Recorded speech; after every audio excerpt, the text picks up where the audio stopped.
जी अस्सलाम वालेकुम, क्या हाल है? सब लोग खैरियत से हैं। इद्दत में निकाह का केस धड़ाधड़ चल रहा है और रोज़ाना की बेस पे जो केस चल रहा है उसमें नई नई चीज़ें आ रही हैं और हर नई चीज़ पिछली चीज़ को ज़्यादा शर्मिंदा कर देती है। ये ऐसा क्यों हो रहा है और इमरान खान साहब की अप्रोच में कौन सा ऐसा फॉल्ट है जिसका इन्हें नुकसान हो रहा है, ये हम आपको पूरी डिटेल के साथ इसी वीलॉग में बताएंगे।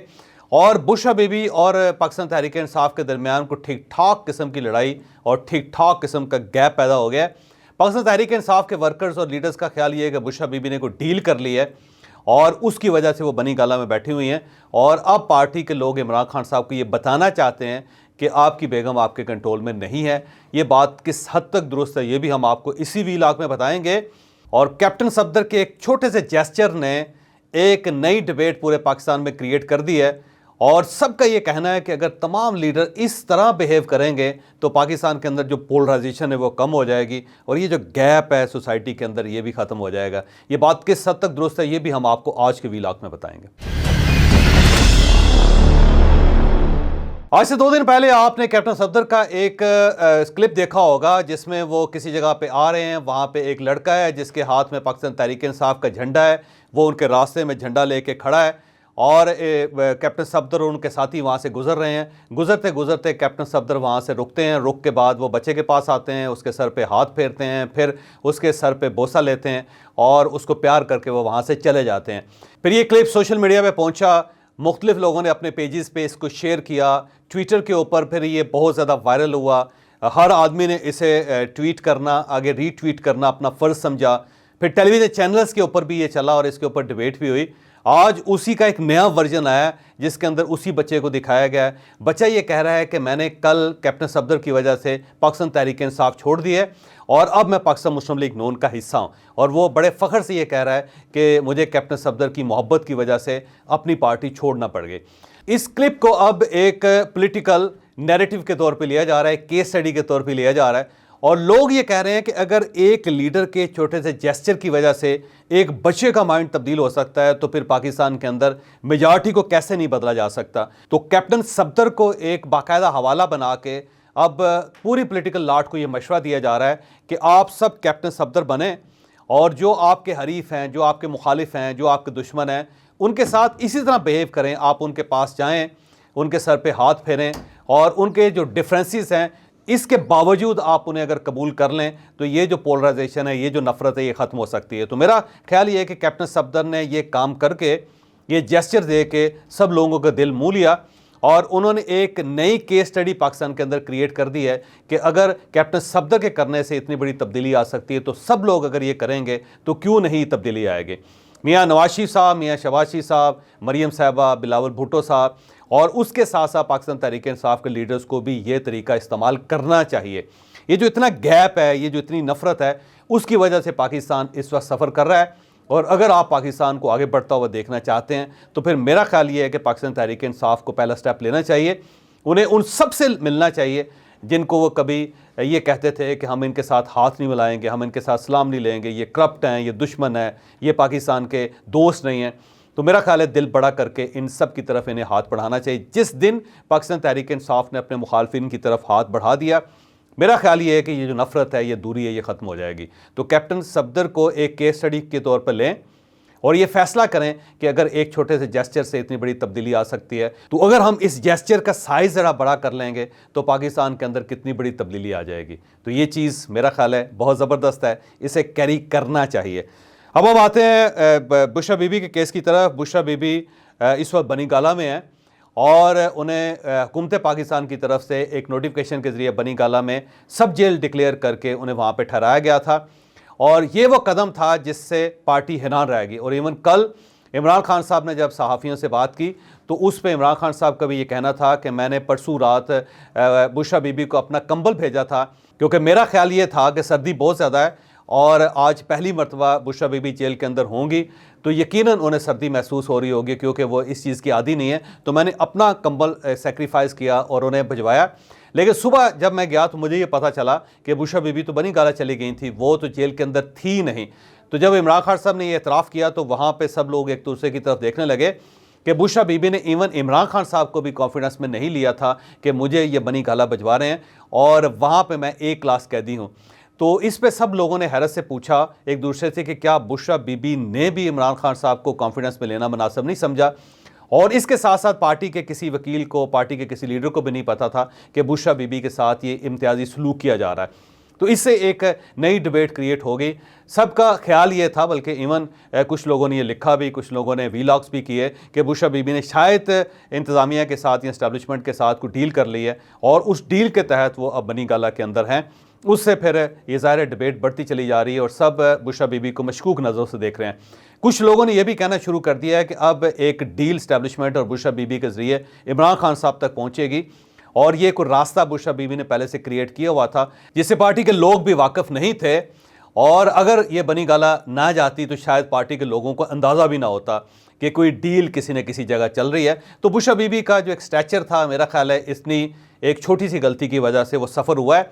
बुशरा बीबी को ये चाहिए था कि वो अगर कुछ अरसे के लिए अडयाला जेल में रह जाती तो उनको इसका बहुत ज़्यादा फ़ायदा हो सकता था। इनका जो मयार है, जो इनका जो लेवल है और जो इनका कॉन्फिडेंस का लेवल है, उसके अंदर इजाफा हो सकता था, लेकिन उन्होंने ये एक गलती कर दी। इसके मुकाबले में आपको याद होगा कि मरीम नवाज़ को भी ऑफ़र दी थी कि जब उन्हें गिरफ्तार किया गया था मियां नवाज शरीफ साहब के सामने, तो उन्हें ऑफ़र की गई थी कि आपको सिहाला रेस्ट हाउस में ठहरा दिया जाता है, आप वहाँ चली जाएँ। तो उन्होंने इनकार कर दिया। तो उन्होंने कहा कि नहीं, मैं अपने वालिद के साथ रहना चाहूँगी और उनके इनकार की वजह से फिर उन्हें अडयाला जेल और कोट लखपत जेल में रखा गया था। यही ऑप्शन बुशरा बीबी भी अडॉप्ट कर सकती थी और उन्हें ये चाहिए था कि वो जब उनको ऑफ़र की गई तो वो इस पर इनकार कर देती और अगर वो इमरान खान साहब के साथ रहती तो उनकी पार्टी के लिए, उनके रिलेशन के लिए भी अच्छा होता। लेकिन ये एक गलती बुशरा बीबी की तरफ से हुई जिसका आने वाले दिनों में पार्टी के अंदर भी नुकसान होगा और इमरान खान साहब के साथ जो उनका रिलेशन है वो भी कमज़ोर होगा, क्योंकि इससे एक गलत किस्म का मैसेज पार्टी के अंदर भी गया और इमरान खान साहब की तरफ भी गया।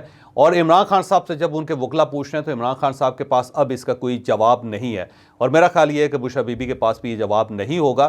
तो इससे पार्टी, इमरान खान और उसके साथ साथ बुशरा बीबी का जो स्टांस था उसमें खासी कमज़ोरी वाक़ हुई। तो ये गलती है जो आने वाले दिनों में मेरा ख्याल इस्टेब्लिशमेंट को और पाकिस्तान तहरीक इंसाफ के दुश्मनों को बहुत फ़ायदा देगी और पाकिस्तान तहरीक इंसाफ इससे कमज़ोर होगी।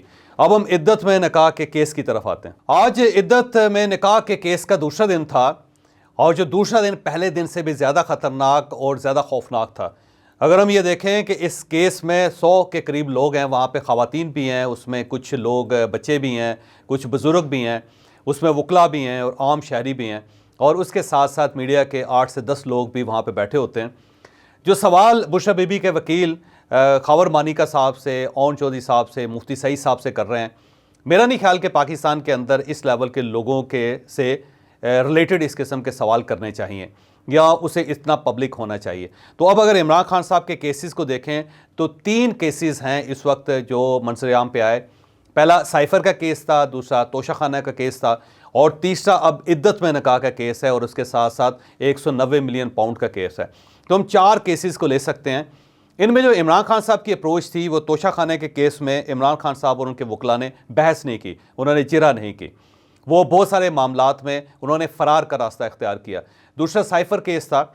साइफ़र केस में भी इमरान खान साहब के वकला ने केस फ़ाइट नहीं किया। उनके पास एक मौका था कि 25 गवाह थे और हर गवाह के साथ अगर वो जिरा करते और उसके साथ 5-5 घंटे लगाते तो मेरा ख्याल ये है कि 5 घंटों को अगर हम मल्टीप्लाई करें 25 के साथ तो अगले 6 महीनों में भी ये केस वाइंड अप नहीं हो सकता था। लेकिन साइफ़र केस में इमरान खान साहब और शाह महमूद कुरैशी साहब के जो वकील थे वो कोर्ट आते ही नहीं रहे। जब वो कोर्ट नहीं आए तो फौरी तौर पे जज साहब ने सरकारी वकील का बंदोबस्त कर लिया और ये केस 1 दिन में 2 दिन में निपट गया।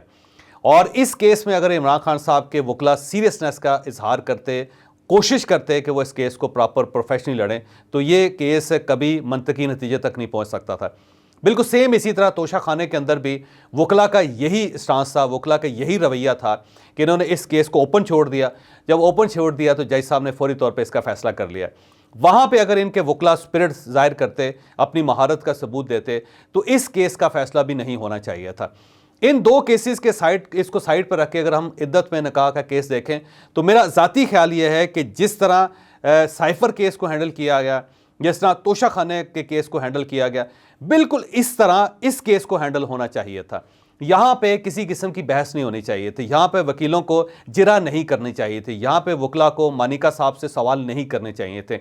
यहाँ पे बुशरा बीबी को नहीं पूछना चाहिए था, यहाँ इमरान खान साहब के से भी सवाल किसी किस्म का नहीं होना चाहिए था, यहाँ पे ओन चौधरी और उसके साथ साथ मुफ्ती सईद से भी कोई सवाल नहीं होना चाहिए था। यहाँ पे वो अप्रोच होनी चाहिए थी जो साइफर केस में और तोशा खाना के केस में थी।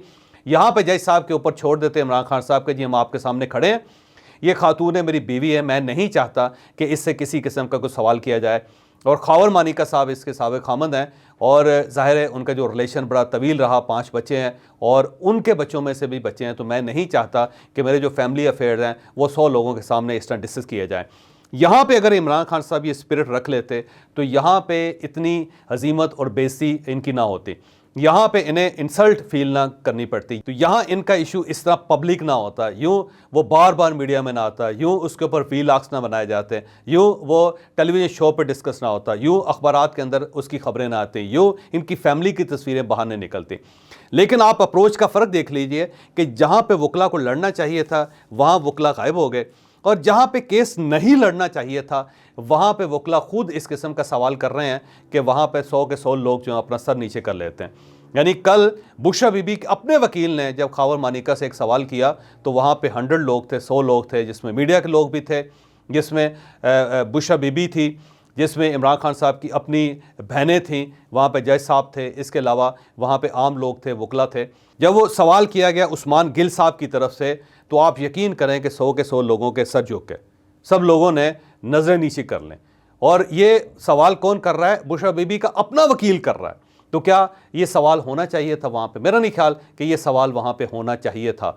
तो इससे आप अंदाज़ा लगाएं कि हमाकत जब इंसान करने पर तुल जाता है तो उसका नतीजा क्या निकलता है कि वहाँ पे वो केस लड़ना शुरू कर देता है जहाँ पे वो केस लड़ना नहीं चाहिए, जहाँ पे ये केस बनता नहीं, और वो केसेस जहाँ पे रोज़ बहस होनी चाहिए थी वहाँ पे उन्होंने बहस नहीं की। तो ये एक इंतहा दर्जे की हमाकत है कि आप उस अफेयर के ऊपर तो डट जाएं जिसे पब्लिक होना ही नहीं चाहिए था, और उन केसेस को आप इग्नोर कर दें कि जहाँ पे रोज़ बहस होनी चाहिए थी, जहाँ पे आपके वकला का पूरा एक स्क्वाड खड़ा होना चाहिए थे, वहाँ पे वकला को रोज़ लड़ना चाहिए था, वहाँ पे वकला की महारत नज़र आनी चाहिए थी। तो अगर हम इन केसेस को देखें तो बहुत हैरत होती है कि किस अप्रोच से ये केस लड़े जा रहे हैं। अब आप देख लीजिएगा कि जिस तरह इद्दत के निकाह के अंदर बहस हो रही है, सेम इसी तरह 190 मिलियन पाउंड जो है उसके ऊपर भी बहस होगी, जिससे इमरान खान साहब के और उनकी फैमिली के अफेयर्स मज़ीद ओपन होंगे। जबकि जो दूसरे जो केस थे जिनके अंदर किसी किस्म की बेइज्जती इमरान खान साहब की नहीं हो सकती थी, उसको आपने इग्नोर कर दिया। तो ये अप्रोच का फ़र्क है जिसका इमरान खान साहब को नुकसान हो रहा है। आज अदालत के अंदर जो कुछ हुआ वो भी इंतहाई खौफनाक है, और पूरी डिटेल जो होगी मैं सुबह 9 बजे के वीलॉग में आपको बताऊंगा, क्योंकि जिस वक्त ये वीडियो रिकॉर्ड हो रही है उस वक्त तक ये हेयरिंग चल रही है। वहाँ से ना जज साहब बाहर आए हैं, ना उनका अमला बाहर आया है, ना जेल का अमला बाहर निकला है, और ना ही अभी तक मीडिया बाहर आ सका है। तो पूरी डिटेल के साथ हम वीडियो उस वक्त बनाएंगे जब हमारे पास मुकम्मल इन्फॉर्मेशन होगी। सुबह की 9 बजे की वीडियो में हम आपको ये बताएँगे कि जब ओन चौधरी के ऊपर जिरा की गई तो उसका क्या नतीजा निकला, मुफ्ती सईद साहब से क्या सवाल किए गए थे, और इस सारे केस के अंदर एक गवाह मोहम्मद लतीफ़ है जो मानिका साहब का फैमिली मुलाजम था, उसने क्या देखा था, उसने क्या गवाही दी थी। मेरा ख्याल है मोहम्मद लतीफ़ की जो गवाही है वो इंतहाई खौफनाक है, और ये गवाही बहरहाल पब्लिक नहीं होनी चाहिए थी, लेकिन इमरान खान साहब की हमाकत की वजह से ये पब्लिक भी हो रही है, और उसके साथ साथ जो एक पाकिस्तान के अंदर गंद मच रहा है, जिस तरह इसके ऊपर बहस हो रही है, मेरा ख्याल है वो सब भी काबिल शर्म है। तो ये जो काबिल शर्म एक्टिविटी है ये हम सुबह आपको 9 बजे पूरी डिटेल के साथ बताएंगे।